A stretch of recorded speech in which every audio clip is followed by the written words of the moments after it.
Chairman Shah Faisal town Gohar Ali Khattak اور vice chairman Tariq Mahmood Pankaj, municipal commissioner Amjad Ali Pathan جہاں محنت کشوں کے جائز حقوق مفادات کا تحفظ کرتے چلے آ رہے ہیں، انہوں نے اسکاؤٹ سے ملاقات کی اور 1 مئی کا تحفہ دے دیا اور کہا کہ ہم آپ کو اسکاؤٹ کو اسٹڈی ٹور پر بھیج رہے ہیں مانسیرا۔ کیا کہا سنیے ذرا ان کی زبانی۔ بتاؤ جو پہلے دن سے میرے ساتھ تھا، آپ پہلے دن سے میں نے آپ کے سر سے وعدہ کیا تھا کہ جو چاہیے ہم دیں گے۔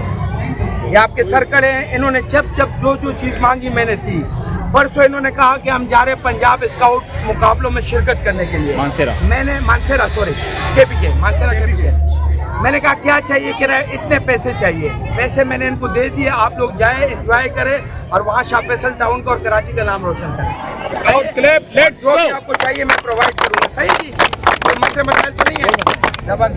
1 مئی پہ اسکاؤٹس کے لیے تحفہ ضروری تھا۔ Chairman Shah Faisal town Gohar Khattak, vice chairman Tariq Mahmood Pankaj, municipal commissioner Amjad Ali Pathan, union councils کے چیئرمین سب تعلیم پر خصوصی توجہ دیے ہوئے ہیں، تعلیم اور صحت پر بھی، لیکن تعلیم پر پوری توجہ مرکوز ہے۔ یہی وجہ ہے کہ 1 مئی کا تحفہ دے دیا ہے۔ اسکاؤٹس جا رہے ہیں اسکاؤٹ اسٹڈی ٹور پر مانسیرا خیبر پختونخوا۔ یقینی طور پر یہ حوصلہ افزائی بھی ہے اور ہونی بھی چاہیے۔ یہی کام ہے۔ عزیز عارف، KBS بلدیاتی نیوز، کراچی۔